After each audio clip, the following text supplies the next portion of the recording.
இருளை விலக்கி உலகை எழுப்பும் ஞாயிறு அங்கே குடியிருப்பான். அவன் ஆனை முகத்தனின் அடியவர் மனத்தில் ஒளியாய் வந்து கொலுவிருப்பான்.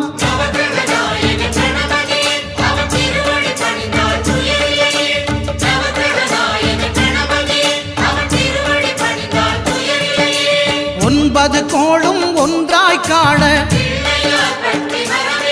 அங்கு கற்பகம் என்னும் கடவுளின் மெய்யில்